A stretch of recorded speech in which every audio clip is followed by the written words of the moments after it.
Sir, સ્વાગત છે આપનું સૌથી પહેલાં તો. અને વાત કરીશું કે તમારો એક સ્પેશિયલ રિપોર્ટ સર મેં આજે વાંચ્યો હતો, એની ઉપર આપણે તમારી સાથે આજે ખાસ આપણે વાતચીત કરવાના છીએ.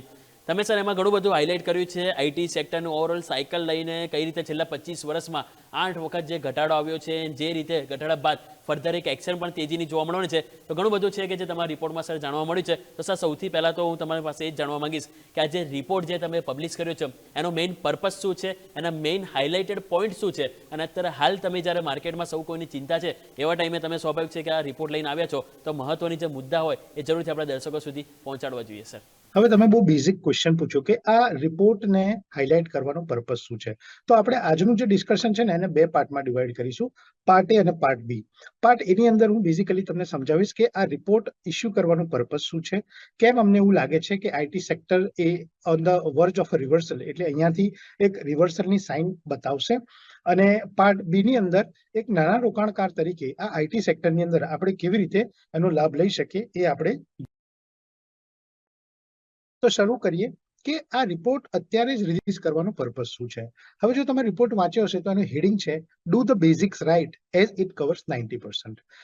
શેર બજારનું બેઝિક વ્યોમેશભાઈ શું છે? શેર બજારનું બેઝિક એ છે કે જ્યારે બધા જ ગ્રીડી હોય તો આપણે ફિયરફુલ બનવું જોઈએ, અને બધા જ ફિયરફુલ હોય તો આપણે ગ્રીડી બનવું જોઈએ. અત્યારે જે રીતના ડેવલપમેન્ટ ચાલી રહ્યા છે, ઇવન એઆઈ સમિટ અત્યારે ચાલી રહી છે, જ્યાં પ્રધાનમંત્રી શ્રી નરેન્દ્ર મોદી પણ એડ્રેસ કરી રહ્યા છે. તો આ સંજોગોની અંદર આઈટી સેક્ટરની અંદર ઘણા બધા ફંડામેન્ટલ ન્યૂઝને કારણે એક બહુ જ સ્ટ્રોંગ સેલ ઓફ આપણને જોવા મળ્યો છે. આ રિપોર્ટની અંદર આપણે ફંડામેન્ટલ ન્યૂઝ કોઈ કવર નથી કરતા, કારણ કે બેઝિકલી આપણો જે ફોટે છે એ ટેકનિકલ છે. એટલે આ જે રિપોર્ટ છે એને ટેકનિકલ પર્સપેક્ટિવથી જ આપણે મૂકેલો છે. તો શરૂઆત કરીએ આપણે કે કેમ આપણને લાગે છે કે આ આઈટી સેક્ટર જે છે એ અહીંયાથી રિવર્સલ થશે. એટલે સૌથી પહેલી વસ્તુ એ છે કે આ સેક્ટરનો રિપોર્ટ અત્યારે કાઢવાનો મતલબ શું છે.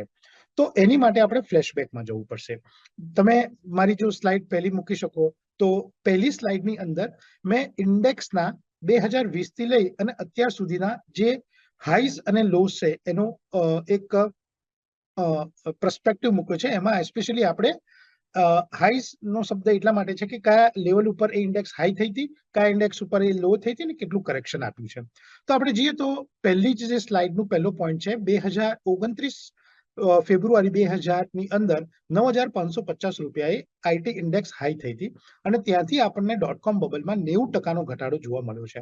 એમ જો તમે ઘટાડાને આખું એનાલાઇઝ કરો તો ટોટલ 8 ઘટાડા આપણે જોવા મળ્યા છે, જેની અંદર એવરેજ અરાઉન્ડ 35-40% જેવી આ ઇન્ડેક્સ ઘટી છે. હવે .com બબલ વખતે અને 2007 વખતે આપણું બજાર એટલું મેચ્યોર નહોતું, એટલે અમે બેઝિકલી 2011 થી જોવાનું ચાલુ કર્યું છે. તો 2011 થી લઈ અને 2024 સુધી જુઓ તો મુખ્યત્વે ઘટાડા જે છે એ 33-34% સુધીમાં આવેલા છે.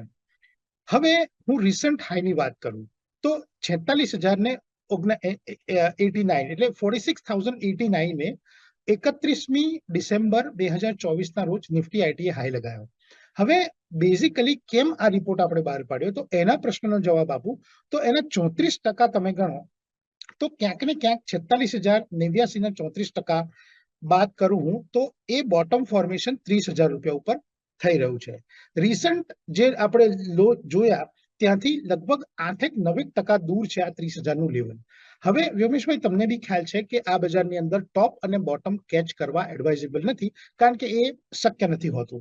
તો અમને એવું લાગે છે કે આ સિગ્નિફિકન્ટ ઘટાડા 25-30%ના સિગ્નિફિકન્ટ ઘટાડા પછી આ ઇન્ડેક્સ એના બોટમ ફોર્મેશન એટલે 30,000ની બહુ નજીક છે. ઇન ધ સેન્સ ધેટ કે અહીંયાથી હજી 7-8% ઘટાડો આપણને જોવા મળે, પણ એ 7-8% ઘટાડો એક્ઝેક્ટલી થશે કે નહીં થાય એ આપણને ખબર નથી. તો આ રિપોર્ટનો પહેલો પર્પઝ એ છે કે અત્યારે એ સમય આવી ગયો છે ટેકનિકલ ચાર્ટના બેઝ ઉપર કે આપણે પ્રથમ ટ્રાન્ચ એટલે પહેલો જે ઇન્વેસ્ટમેન્ટનો તબક્કો છે એ આમાં ઇન્વેસ્ટ કરીએ.